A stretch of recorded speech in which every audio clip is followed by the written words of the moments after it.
Hello, One Take Schreier here. This week marks the release of a new video game called Beast of Reincarnation. And this game, Beast of Reincarnation, is made by Game Freak, the company behind Pokemon, and it is published by a company called Fictions that you've probably never heard of. They are a new publisher that just started last year, and they've actually got a really interesting, dramatic backstory that I wanted to get into today because this is a fascinating one. Buckle up. This is a bit of a ride. This what I'm about to share in this video is based on reporting I've done for Bloomberg over the last couple of years, and as always, I will share some gift links in the show notes. So, our story begins in 2016 when a woman named Megan Ellison, the daughter of Larry Ellison of Oracle fame and the brother of David Ellison of Paramount fame, is trying to buy Warner Brothers. Megan Ellison decided to start a video game division of her film production company, Annapurna. She wanted to start this game division called Annapurna Interactive. And to do that, she went and recruited a guy named Nathan Gary and his team. Now, Nathan Gary was pretty well known within the video game industry, not a public figure by any means, but known within the video game industry as someone who had been responsible for producing and shepherding a lot of indie games at PlayStation. So if you remember, in kind of the early 2010s, starting around 2010, PlayStation had this string of games that were not necessarily published by PlayStation, but like involved in PlayStation platforms, supported by PlayStation in some way or another. Games like Journey and Flower and several others, Edith Finch. There were a bunch of games on that list. Journey was the biggest one. Journey came out in 2012 and sold a bunch of copies, got rave reviews, critically acclaimed, etc., etc. So these were all shepherded and kind of produced on the PlayStation end by Nathan Gary and his team. So Ellison recruited them to start Annapurna Interactive. Nathan Gary brought with him a bunch of folks, including Deborah Mars and a guy named Hector Sanchez, who we'll get into in a sec. So they all came over. And they did pretty well. They wound up publishing games like Outer Wilds is the most notable one, Kentucky Route Zero and Cocoon. A little bit later, they would publish Stray, which was another big hit, that game where you play as a cat. And Annapurna Interactive, it seemed like it was firing on all cylinders. They were making money, they were getting critically acclaimed games, etc., etc. Behind the scenes, there was a little bit of drama because Nathan Gary and Hector Sanchez came to blows. They did not see eye to eye. They had some issues with one another, and Hector wound up there's a little bit of drama here. I mean, there was kind of like back and forth. I won't get into all of it, but like Nathan Gary felt like Sanchez was kind of like sucking up to Ellison, from what I understand, talking to people who were involved in all these situations. There was an incident where Hector Sanchez was accused of two women of making unwanted romantic advances towards them, women who worked within the organization, which they said made them uncomfortable. I talked to two of those women who both told me at the time that they felt uncomfortable with the situation. Sanchez tried to take a position as head of the internship division, and Nathan Gary wound up blocking him from getting that position, which led to more drama, and Hector Sanchez wound up walking away from the company around 2019 and went over to Epic Games. So anyway, Annapurna keeps going.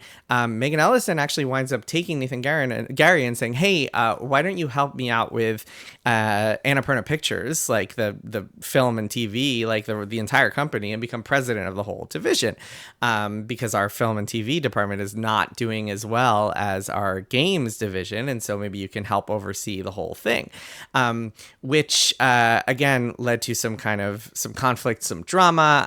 It seemed like there were kind of culture clashes. Nathan Gary wound up pushing out some executives there, and there had always been kind of friction between the film and the video game departments at Annapurna for various reasons. Again, I won't get into all the nitty-gritty details, in part because I don't know them all, but my understanding is that there were some clashes. They launched an animation division in 2022 and actually found some success for like one of the first times with this film called Nimona. that Megan Allison was like personally very proud of. But there were still issues. The video game people felt like they were paying the bills for the company while the film TV division was floundering, et cetera, et cetera. Megan Allison eventually grew unhappy with Nathan Gary's performance as head of the entire company.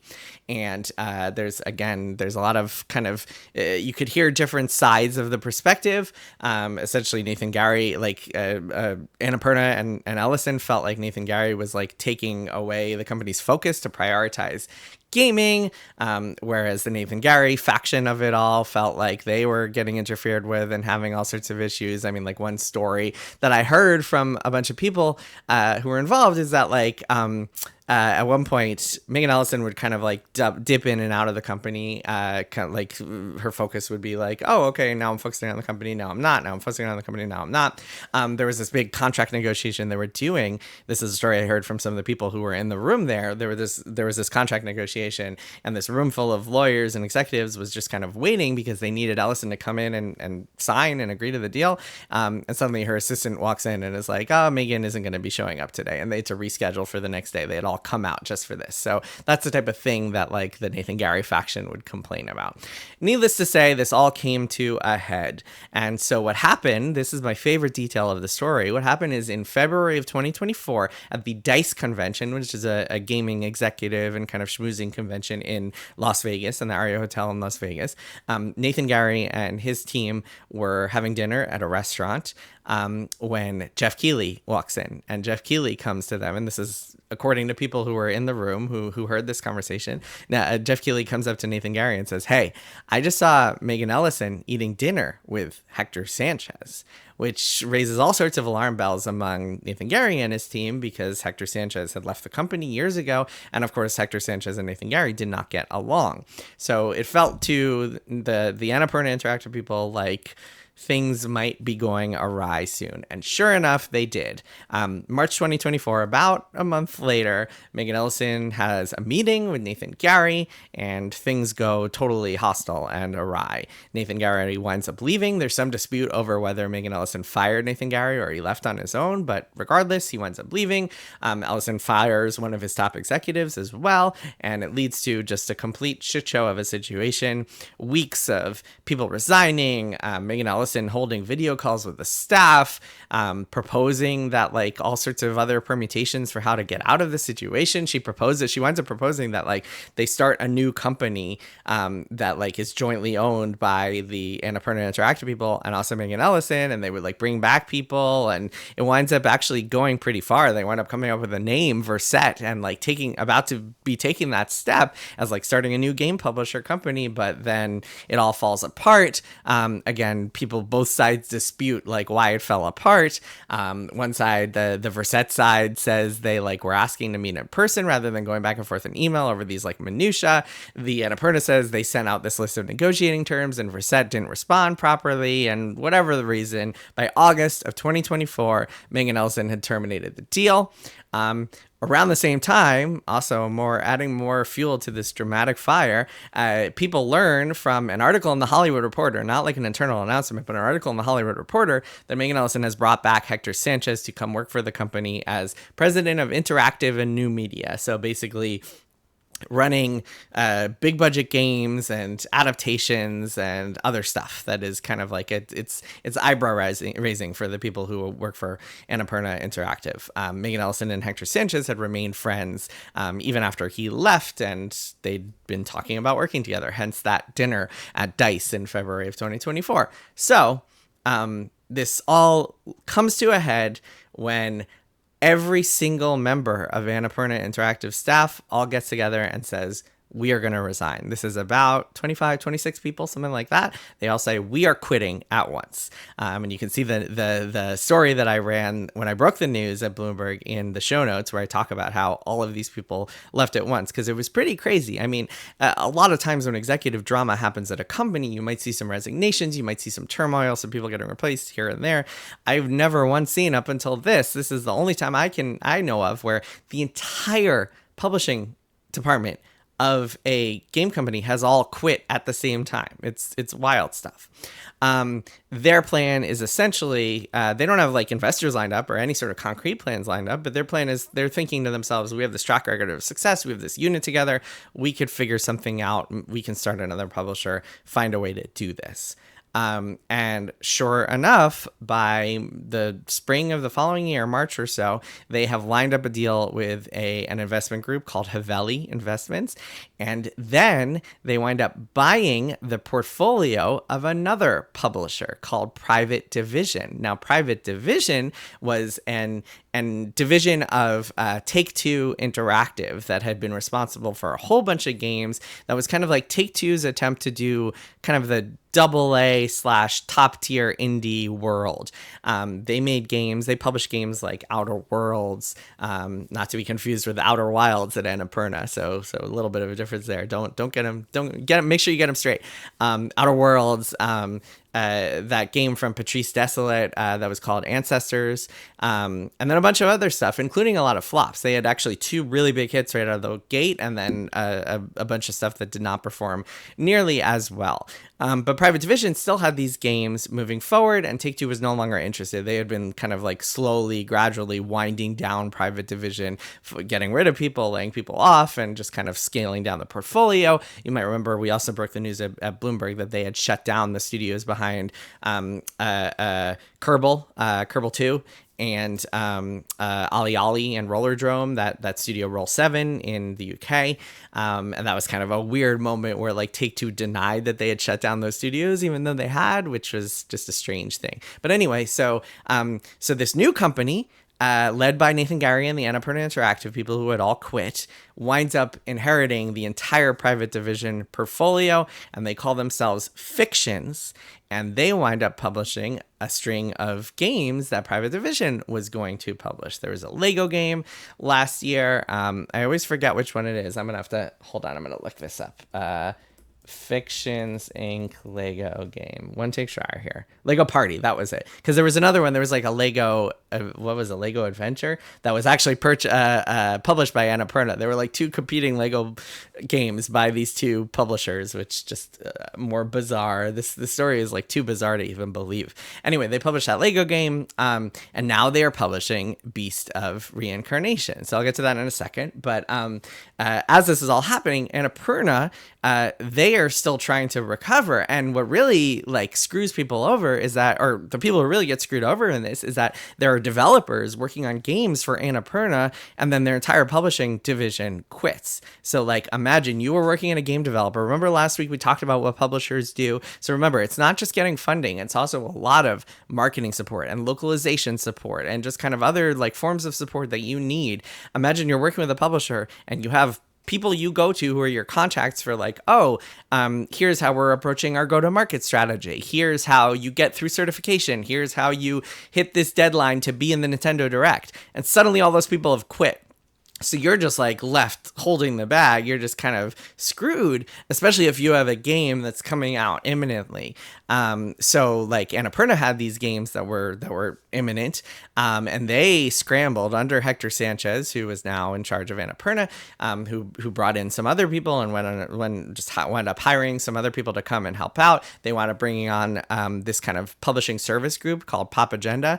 Really good folks over there. They do a lot of PR and marketing and other just kind of publishing support that is that a publisher would do, but they don't do the financing part. So they're kind of called I think it's called a publishing service group, where they do the services of a publisher without doing the financing part. But anyway, Annapurna brought them in to help out with some of that stuff, and they wound up shipping some games like Wander Stop early last year was an Annapurna game, but those developers, I think some of them still feel pretty burned about the situation and are not thrilled that those Annapurna people all just up and quit and left them with no support for their games. So Annapurna is still going. They published that other Lego game, like I mentioned last year, and Annapurna is still releasing stuff regularly. And then Fictions is now finishing up the rest of the Private Division portfolio, including this game, Beast of Reincarnation, that comes out this week, and will now be just kind of like a full-fledged publisher in its own own right. So if you're out there and you have like a top-notch indie game, Fictions is a potential publisher to talk to. So Beast of Reincarnation, I haven't played much of this. I got a code, but I haven't had a chance to play it, in part because I have to play Soma, which is a game that we are talking about on the Triple Click podcast next week. So I gotta spend my time, gotta focus on that game, even though it's a little bit old. Weird game, creepy game. Anyway, so I haven't had a chance to play much Beast of Reincarnation, but it looks really interesting. It's kind of like a Souls-like Japanese game made by, like I mentioned, Game Freak, the people who made Pokemon, and it is, I believe, the last or one of the last games that is part of the Private Division portfolio that Fictions has now inherited and is now kind of winding down and finishing up. Fun fact, Wikipedia lists Fictions as kind of like Private Divisions. It like, if you go to Wikipedia, you go to the Fictions webpage, it sends you to Private Division, and it's like formerly Fictions, formerly known as Private Division, which is absolutely not true. If you are a Wikipedia editor reading this, you should fix that, because Fictions is a totally new company that just got the portfolio from Private Division.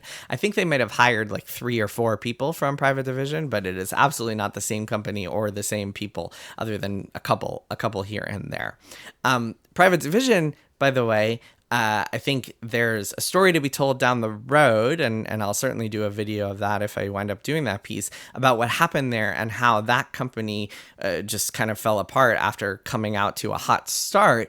But I think the biggest reason there, if you're curious, is just that I made a video a couple weeks ago called Why Big Publishers Don't Make Small Games. And this is kind of testament to that, which is that if you are trying to do that kind of AA space / triple I space, big name indie space in a big publisher like Take-Two, chances are you're not going to find much success, because the publisher, to that publisher, you are just a rounding error, essentially. You are not worth their time or resources. Why would Take-Two give you support? Why would Take-Two want to give you budget for a game that will maybe make them $10 million if you're lucky, or $50 million if you're really lucky, when they could be putting those resources into NBA 2K and GTA 6 and the other games that are going to make them, hopefully for them, billions of dollars. So that's kind of the main reason that a company like Private Division, or an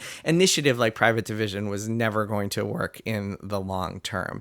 But still, that was kind of the sequence of events. And so now if you ever see that name Fictions, you know that is the ex-Annapurna people who wound up inheriting the portfolio of Private Division, whereas Annapurna is still going, has been expanding, is still operating as a publisher in their own right, and still doing their own kind of games. So Beast of Reincarnation, interesting game, really interesting story behind the publisher that is getting it out to market.